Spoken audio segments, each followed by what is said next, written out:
พิธีประมาณ1 ชั่วโมงครับก็คงจะเป็นแต่ละขบวนเข้ามาในบริเวณหน้าสนามหน้าที่ว่าการแห่งนี้ครับขอประชาสัมพันธ์อีกครั้งหนึ่งนะครับไม่ทราบว่าท่านได้ไปนำรถออกหรือยัง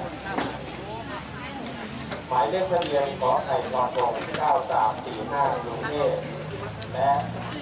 หมายเลขทะเบียน2ครับขอบคุณครับข้ามห้องนี้ก่อนเลยเป็นกระดาษแบบที่เป็นของเราก็กระดาษนะครับให้กระบวนเดินกระบวนเพื่อเดินเข้ามาแล้วเดี๋ยวเราไม่มีจุดครับในรถจุด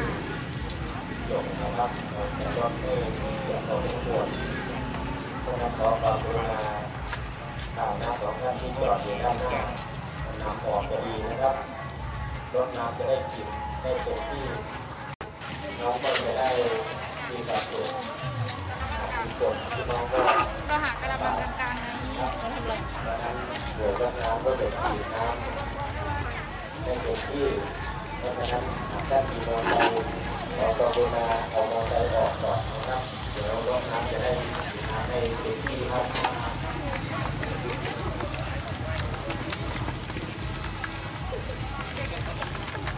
ต้องบอกว่ามอเตอร์ไซค์นะครับมาดูข้อแล้วก็ไปจอดครับ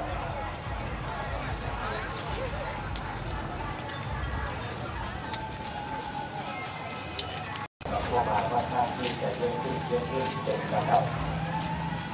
หรือว่าเป็นเวลาของเราครับ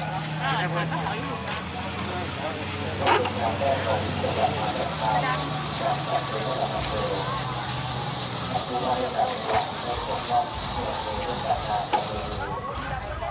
ก็จะได้ว่าที่เราเป็นของเราก็เป็นจากการตัวยาวจะมีความสุขนะครับก็จะเป็นพ่อค้าแม่ค้าก็จะเป็นพี่น้องที่ไม่ได้เที่ยวงานมาเป็นระยะเวลา3 ปีครับการแต่งงานในหมู่บ้านในตำบลก็ไม่อยู่มหรสพก็ไม่ให้อยู่นะครับแต่วันนี้สถานการณ์ในเรื่องของโควิดก็ลดลงเป็นระดับเนื่องจากว่าพี่น้องให้ความร่วมมือในเรื่องของการไปฉีดวัคซีนนะครับว่าที่ประตูของเราก็ 80% ขึ้นนะครับจังหวัดมหาสารคามของเราก็ 80% ขึ้นเพราะฉะนั้นท่านผู้ว่าราชการจังหวัดต้องปลดล็อกให้มีการจัดการเพราะฉะนั้นก็ได้มีการออกสับรองยาวตลอดของที่ทุกคนก็ของที่ทุกคนไม่มีอย่างดีนะครับพร้อมกับในช่วงนี้ประกอบกับที่น้องได้รับเงินส่วนต่างนะครับได้รับ1,000 บาทครอบครัวที่ก็ได้ไปใช้หนี้พอได้มีเงินไว้กระจายใช้สอยแต่กระจายในขณะนี้เพราะว่าเป็นงานแรกว่าที่น้องก็คงจะได้เลือกหาของที่ต้องการได้ปัญหาแม่ขายก็ตกแต่ขายของที่อยู่เราไม่มีงานแบบนี้มาเป็นเวลาพอสมควรครับ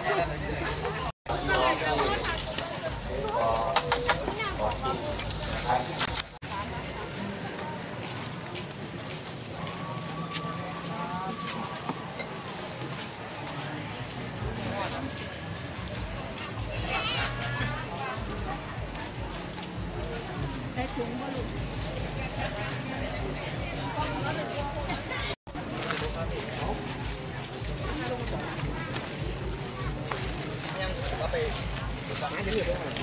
พวกนี้ก็ Check it out, the old tornado potato. You get a lot out of a small potato doing it this way, let me tell you. These used to be very, very popular. Don't see them very often anymore. And this one's ice cold. It was cooked an hour ago, I'd say. I don't know what the seasoning is. spicy. Good. The spice is, it's like a spicy cheese. It's really good.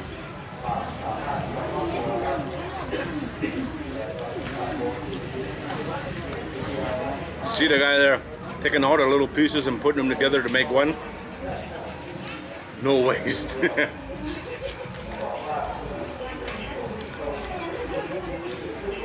This cost 20 baht. That is about 67 cents, 65 cents US. Pretty cheap, but really there's nothing to it. Really tasty though. Really, really tasty. This is fair food more than market food anymore. Used to be able to get them in the markets quite often, but I don't see them very much anymore. Really good. Surprisingly good. I got an audience here. It's very busy around here. Being watched. Probably more people watching me now than will ever watch this video. That's the truth. Sadly. Well, there it is, guys.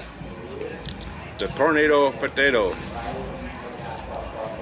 Easy to do when you have the machine. I tried to do this at home. Turns out my potato was way too big. I didn't have the machine. It didn't work very well. It was still a good potato bar. Not as good as this one. This is really good.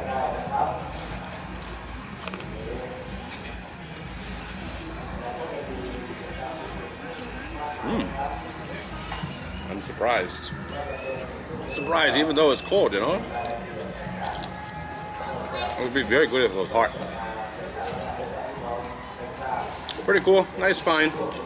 Nice seeing stuff you haven't seen in a while. Most of the markets, you know, everybody sells the same thing, so seeing something different is nice. Alright guys, as always, thanks for watching. I do appreciate it.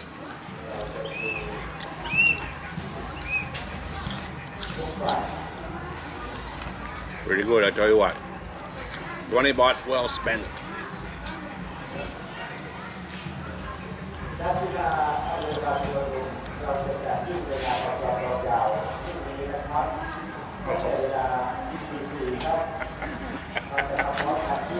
She's not impressed.